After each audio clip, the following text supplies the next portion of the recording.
Well, hello, Bob. Welcome to the show. I'm so glad that you're here. Yeah, me too. This is going to be great. I'm excited for the conversation. Yeah. And this is a question that I routinely ask to guests, but I think it's such a great way to get behind the why of the work that you're doing. So, can you take us through, I don't know, the major or minor events in your life that led you to the work that you're doing now? Yeah, this could be a long story. So let's keep it brief, shall we?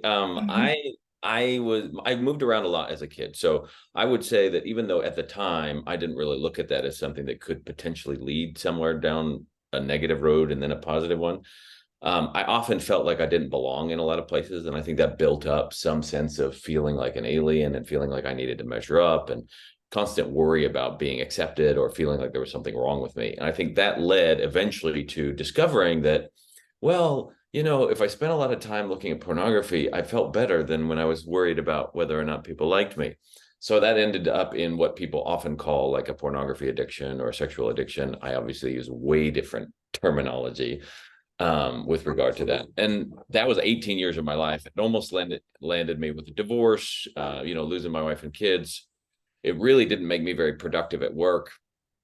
And so I was struggling to get along, was very suicidal for a period of time, not wanting to be alive, but not wanting to kill myself because I didn't want to create pain for other people. So it was them that made me stay, even though if I'd had my own choice, I would have just ended it there.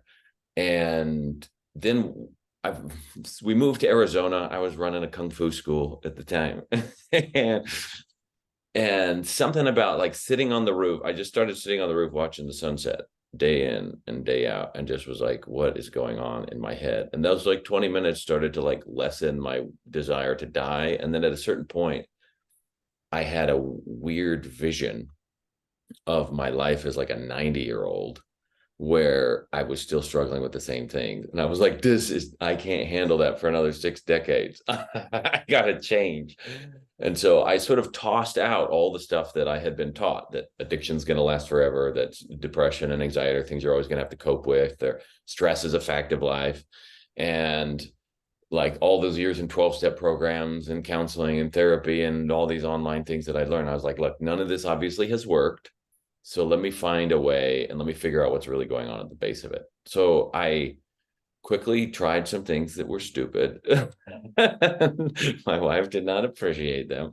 But in the process of trial and error, I found some things that worked really, really well and really, really quickly, not just to control an addictive mindset, but to actually like no longer have the urge to where it felt like all of that stuff happened to a different person and I just Mm-hmm. happened to have access to their memory banks. Mm-hmm.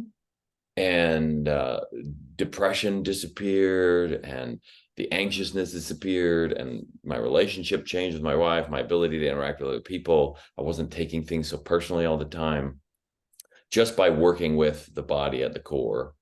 And I didn't actually help anybody with that for a long time. It was like a number of years. I was just like, okay, I'm a weirdo. I figured something out, moving on with my life. And then I had a business guy go, dude, there's a lot of people struggling with the stuff that you're talking about, and nobody has a good answer. You should help them. I was like, Mm. oh, okay. And so back in 2017, just put my life story online in a big video. I probably should have told my family first. Order of operations a little bit. And started helping people back in 2017. And it's been over 1,000 people now that we've helped Wow. take around. Right. And you have a podcast, you have a book out. You are just going all the time. What do you find is the number one reason or the most prevalent reason that people come to you? Is it physical pain or is it addiction? Most of the time, it started out as addiction because that's what I knew how to talk about. And so in the beginning, it was addiction to predominantly sexual addiction and pornography at first. And then it started to spread to other types of addictions. And then their spouses started to come. Mm. And then their friends would get referred. And so then we started seeing people with, uh, you know, depression, betrayal trauma, PTSD, stuff like that, that started to show up. And then the people with panic attacks started to show up. And then all of a sudden we started seeing people with chronic pain and fibromyalgia and autoimmune diseases show up. And they started getting a lot of help. So it's evolved over time. Uh, And so it just sort of depends on where people are at when they see the message. Did you know, or when was the moment that you realized, like, okay, yes, this is exactly what I need to be doing, what all of that I went through was meant for this? Do you remember a certain moment? I remember it was the first time. So my business partner, he came on, like it was just me for a long time. And then he was like, I want to help. I want to learn how to do this stuff. And I want you to train me how to do it. And I was like, okay, cool. So he started training. And his first client that he started working with was his sister. Mm. And he worked her through this whole process, and she had some great results. And I didn't hear much about it other than him asking me questions about how to do stuff. And then about a year later, I was reading through some of the answers that were in the system of some of the questions we'd asked and some of the responses. And I read this response from her that was like, I used to look in the mirror every day and hate myself and want to kill myself and end my life and think that I was worthless. And now none of that happens anymore. And I love my life and I don't want to die anymore. And there was just this really clean energy that came from that, like something that I had created. I didn't have to sit there and like work at, but it could be used by someone else to help another person that I'd never met finally get rid of something that I knew intimately well in my own life. And that the knowledge that it could be passed on and it didn't have to be me doing it was something so energizing. I was like, okay, this is really significant. Wow. Wow, what a moment. I mean, I think if I would have been reading that, like I would have burst into tears. I mean, that is just such a huge moment. I can't believe you didn't share that with you. Yeah, it was his sister. I don't know. Yeah, I was maybe. in tears when I read it. I was like, okay, this is really significant. Like to Okay. recognize, that the processes I've developed are things that they go beyond me having enough charisma to convince somebody that I'm right. Like they can be used by other people and still produce results. Right. But I think that's the whole point, right? It's not just a lot of good talk. It's not just a charismatic, funny personality. It's really working for people. So can we get into what exactly you do to help? What goes on? Yeah. So I had to challenge essentially, and those of you that read the book will see this, essentially the entire paradigm of the psychology industry and some of the medical industry. Not because they're not out helping people. And I think that needs to be made clear. There's a lot of people out there that are therapists, counselors, psychologists, psychiatrists, medical practitioners of all sorts that have helped a lot of people. But the foundations of their industry are built on this idea that these are diseases, that they don't go away, that it's something wrong with the body and it needs to be fixed. That idea actually showed up way long time ago with good old Plato. And it got passed, it subsumed into Christian culture, and then it got passed along and eventually just informed everything that if the body's doing something like this, depression, anxiety, addiction, trauma, stuff like that, then that needs to be fixed. We need to stop it from doing that. And I went back and I was like, what if that's not the issue? What if addiction, as we call it, is actually a solution? It's a good thing. It's an indication that the body is actually functioning well and to a problem that's perceived or to another problem. And if we resolve that initial issue, then we can go down. Then all of a sudden the solution is no longer needed and it goes away by itself. So I started asking, like, what is addiction? And that's where I realized that in all of the medical research and all of the psychological research and all the literature everywhere, never in the history of humanity has there ever been found a molecule of addiction. It's not a thing that people are struggling with Right. that be diagnosed. And the same with depression. And if you start to interview each person, they use the same label, and yet each person's experience is vastly different. So I was like, what is happening? And how do I, in my own self, just navigate with what's happening in me instead of like assuming that all the literature on the topic is actually accurate for my body and my life? And what it boiled down to is what I could actually see, taste, smell, feel, touch, all of this stuff. My breathing was off. My movement quality was really tense or was really jerky. My visual focus was a certain way. My posture was a certain way. What I was eating was maybe subpar if you count a lot of sugar binges as subpar.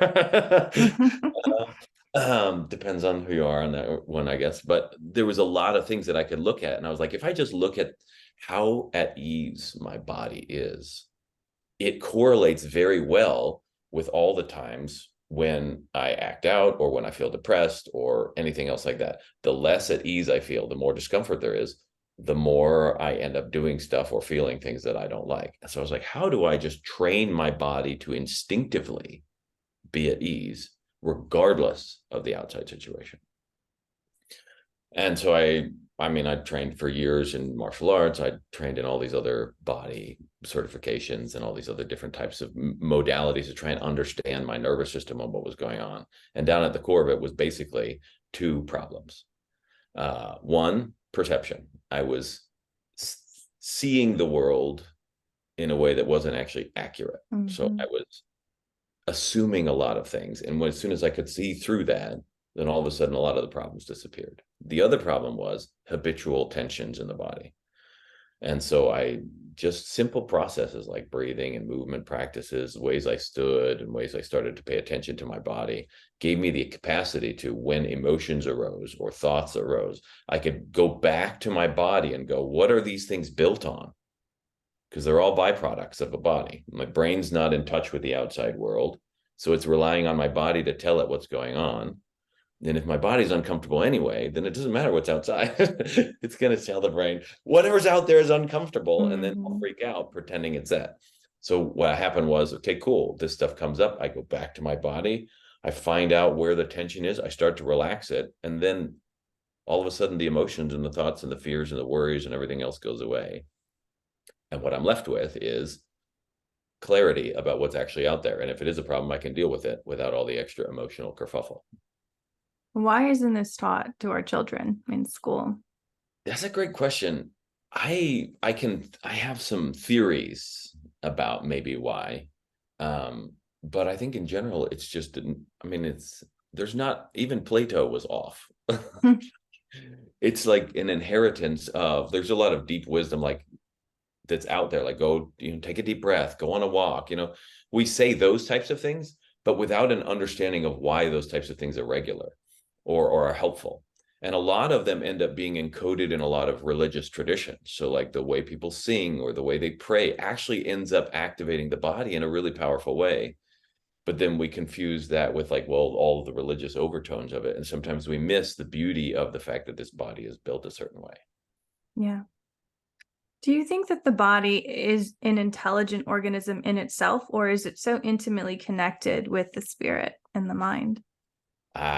I don't know. I mean, that's a great question. It seems that every nerve, every cell in the body has the ability to learn and to respond to its environment independently. And then those nerve cells and other cells kind of interconnect. And so like you have a massive gut microbiome. It's got 450 million neurons in there, which is about the size of a golden retriever's brain, it's pretty good size. And it has the capacity to adapt to what's in the intestinal tract and to send messages up to the brain to spur different types of things happening in the rest of the body in such a way that there's like a real intelligent being sort of inside the gut. And it's making decisions about how we feel and when to get up in the morning and how much energy we're going to have and all that kind of stuff. And that's not necessarily happening up here. Right.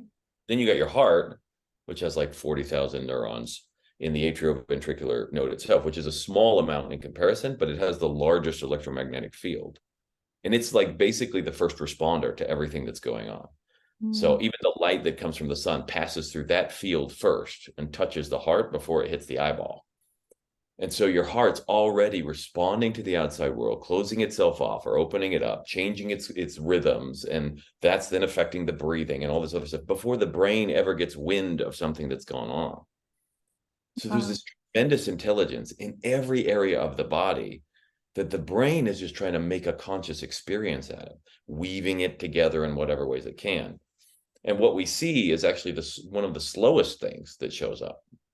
So we hear sounds, and that's one of the fastest ones. So the DJ's already in there mixing tunes and popping beats and doing all this stuff already before the soundtrack's on, before the lights show up.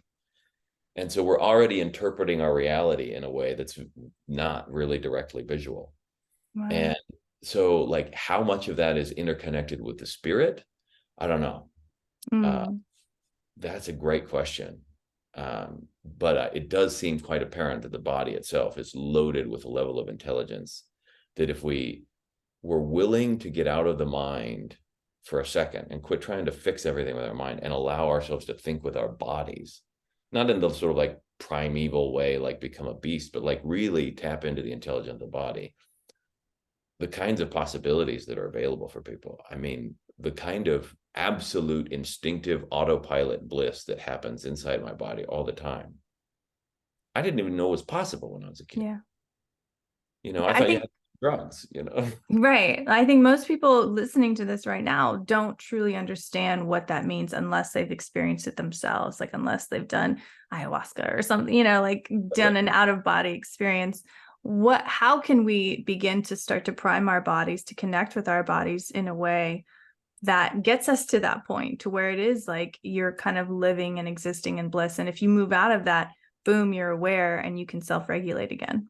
Yeah, the reality is it boils down to chemistry and tension as the most practical ways to work things, right? So the more tense you are, and likely if most of us don't know how tense we are, Yeah. right? We think, oh no, I am relaxed. And then there's deeper and deeper layers of relaxation that can be accessed. That tension is squeezing off blood flow, which is your source of life and oxygen. And it's, imagine a heart sitting there and you just squeeze it lightly and expect it to function the same way. And that happens with all of our organs and all of our connective tissues. So the more that you practice relaxing, and I don't mean like on a massage table, that's helpful. That can help dig into some deep things. But I mean, like, how do you open the car door? How do you Mm. cut vegetables? Are you comfortable when you sit in a chair, like really, truly comfortable to where your body feels light and easy? Like you practice relaxation in the simplest things. When you feel yourself get angry because someone cut you off in traffic, how quickly do you relax that?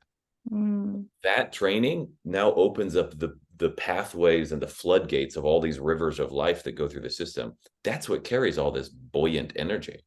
Is all like your blood and your lymph and the cerebrospinal fluid that runs along the nerves and stuff. Those rivers of life are really where the juice is at.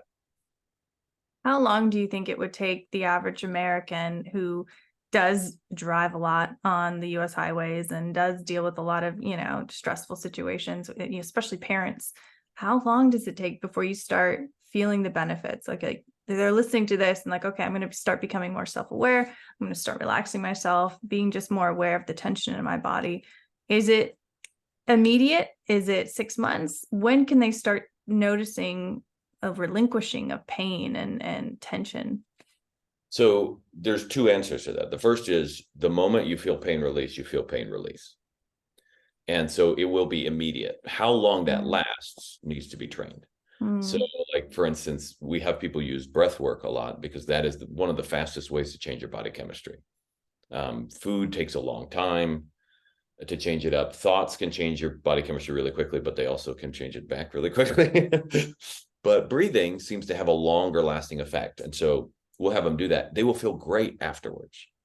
And how long that lasts, well, that may change depending on certain circumstances, but that's something that like depends upon the overall relaxation of the system. And so we can have them feel great. You can feel results pretty immediately. And you still got to keep training the system. And then how long those results last takes time to build up. Yeah. So we start with, I tell people like, first, let's create a puddle of pleasure. Okay. And I then love that. we'll turn it into a pond. And then we'll make a couple other puddles in your day so that you're not, there's not just one. And then we'll start to connect them with some rivers and lakes. And eventually we'll have like a bigger lake and then maybe a great lake and then maybe an ocean to where there's only a few islands where you're not feeling wonderful. And so, but we got to start with some puddles. That is a major paradigm shift, I think, for people, especially adults who are like, well, this is just adulthood. We're all miserable. We're all just trying to survive through the day. Like, this is a total shift on how life could be. It is. And it might be a valuable shift for kids to see. Like, I feel like the Yeah. greatest gift a parent could give their children is to be a joyful human being. That, yeah, you can teach them how to write, you can teach them how to do math, you can teach them how to, you can teach them some basic survival skills. But beyond that, like, why would they want to stick around? Why are the suicide rates so high? Well, because they got nothing to look forward to. They're like, you should grow up and be like you, mom. And I don't know. Hmm. Why would I want to do that when I can sit here on my video game, or I can sit here and chill with friends? And so I think suicide rates are very high because, one, the kids are dealing with stuff and they're getting bullied because junior high is the spawn of Satan or something. I don't know. But also because they don't see in adults the possibility of future happiness, really. They only see the chase for like external things most of the time. I just want to like pause right there. I think that that was such truth that came out. Like that's so important. And anyone tuning into this, just take a breath right now and just realize what you just said. I mean, that was incredible. It's so true. I mean, it like we can spout, oh, happiness and productivity and responsibility and all these things, but your children are watching you. They're Mhm. watching you and they're sensing your energy every single day. And they see all the weaknesses and they see all the great things. But yeah, like if you have that at the forefront of your mind, like this is my purpose, this is my mission, I think everything else falls into place. Everything else gets done. Yeah, I mean, when I was my oldest son, he was 8 when I kind of came out of the addictive space and was working through some stuff. And then my next son, he was 6, and the next one was like 4. And they each had a different response to the way I was. And I wasn't being mean to them necessarily. I mean, maybe sometimes, but an adult who thinks that he's dumb and has to prove that he's smart. And so like he wins an argument with an 8-year-old who, because that somehow proves he's intelligent.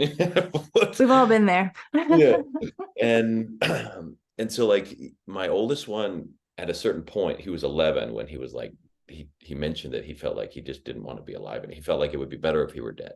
And I was like, what is going on here? And then the Mhm. next one was so angry, had developed such anger that you couldn't really touch his body much. He was really super sensitive, but he would hit and he would bite and he would do these different things. And I won't say I was the only cause because there's a lot of factors in life, but I definitely, I mean, he was around me a lot. And it was when I started res- relaxing myself, the kids started to open up around me. And then when I started working with my body and showing them how to do it, all of a sudden, like they changed rapidly. So if you're hearing this as a parent, like, oh no, it's already grown, I've already messed them up, it's never too late. Like it really is never too late. The second you become a beacon of light and hope and joy, no matter what's going on around you, the second that that shows up, they notice, and it starts to bring up this longing in them that they want that too. Yeah.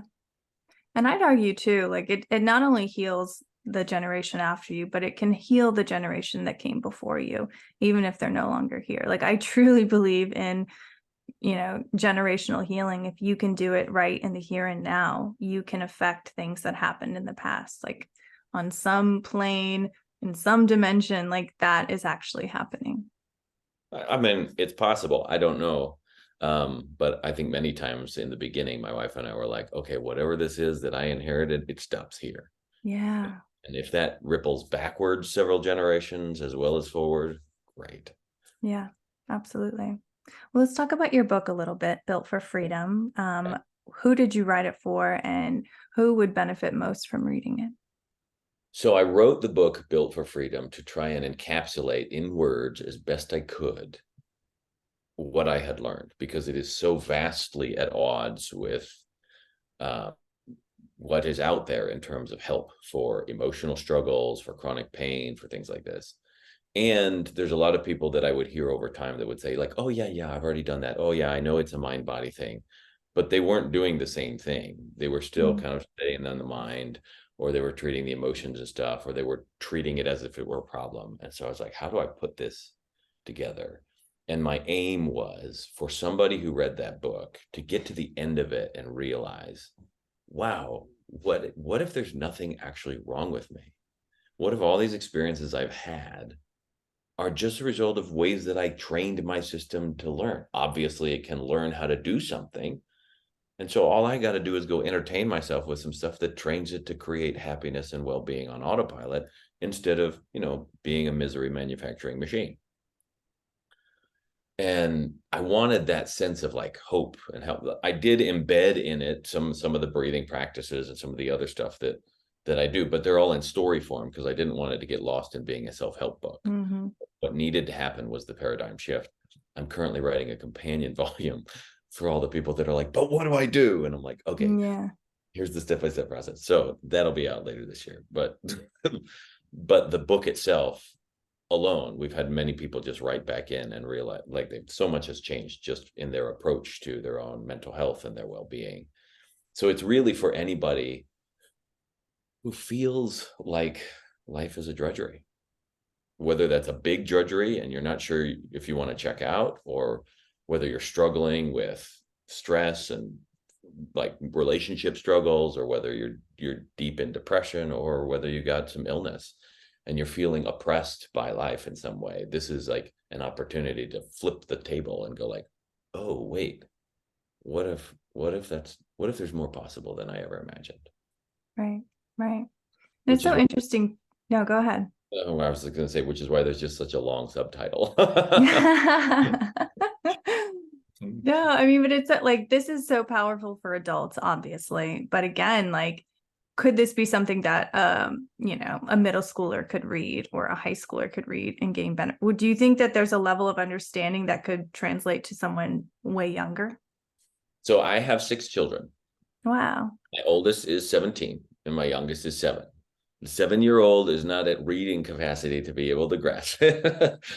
The 9-year-old, our little girl, she's read snatches of it and enjoys it as like a gee whiz like collection. There's a lot of cool stories in it. There's like fighter pilot stories and plane crashes and weird science. Like I wrote it to be an enjoyable ride, you know? Mm-hmm. And then I've got like 12, 13-year-olds that they can grasp it, but they have a smaller attention span. So only in Yeah. pieces or some of the good parts that, but like 16, 17 years old and whatnot, like I've had kids that are younger be like, wow, this is such a good book. They'd like, I was driving my kid to gymnastics. He was 11, 12, and his friends are in the back seat. And one of them, I was just listening to it to make sure my audio voice was like correct. So I was like listening back to my own book, and he was in the backseat and he told his mom, like, I want to order that book. Like, I think it's Oh, such a treat. It's so cool. And yeah. so, that's a 10, 11-year-old. So it's possible, even at that age, that they could pick up some of it. But at least Yeah. if the parents do, they've got stories to tell and they can translate it. Right. I don't know. The reason I think I keep going back to that is because I feel like there's such a need for the younger generation to have something like this and to have not even just the book, but just this way of thinking about problems and depression and stress and anxiety. Because my oldest is in middle school right now, and I talk to the other parents, and so many kids are in therapy and so many kids are dealing with like extreme levels of anxiety where it's almost debilitating. And so I know that they're getting help, and I know that this is like the standard form of care, but I really like what you're bringing to the table. I really like the reframing and the paradigm shift that you're bringing, because it is so different than what we've been fed our entire lives through the traditional medical system. Yeah, I would say to everybody, freedom is a skill. It's not a pill. And it's a skill we just haven't been taught, But if we had a class on it in school, like simple breathing methods that I've worked with kids with on, to just like, oh, cool, I feel this way. Let me just, okay, relax that, move this, get myself feeling better, and then be able to function. Yeah. All that stuff with kids is absolutely incredible. My oldest two have come to help me at the retreats that I run. And they're incredible human beings, like way Mm, beyond their years, just because they've seen a lot, but they've also like learned and embodied a lot of this simple stuff. yeah, absolutely. Okay. Well, we are coming up to the end of time here. A couple more questions. What do you want your legacy to be when you When are actually 90 years old looking back? when I finished writing the book last year, I there was this moment I was like, okay, I can die and someone will be able to take this and run with it. Like it's not just a secret inside of me anymore. What I would like to see in 90 years, like I feel like most of the world's problems, maybe not all of them, but most of them boil back down to people are uncomfortable within themselves. And if we can teach them at a grassroots level how to be blissful by their own nature, regardless of their financial situation and socioeconomic status and friend groups and world events and anything else that they feel themselves like life is joyful, then domestic violence disappears, crime rates go down, like wars stop being declared because we feel like we got to argue with each. All that stuff happens when people are finally at peace within themselves. So that's what I'm working toward. I love that. Okay. And last question. What's something that either that we've talked about today or through your work or whatever that you feel called to share with the listener? What do you really want them to remember from this talk? There's nothing wrong with you.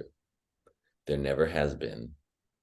There never will be. The life inside of you has no, there's nothing wrong with it, but your experience of it, that's negotiable.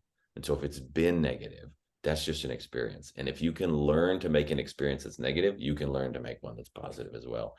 It just takes the right kind of tools.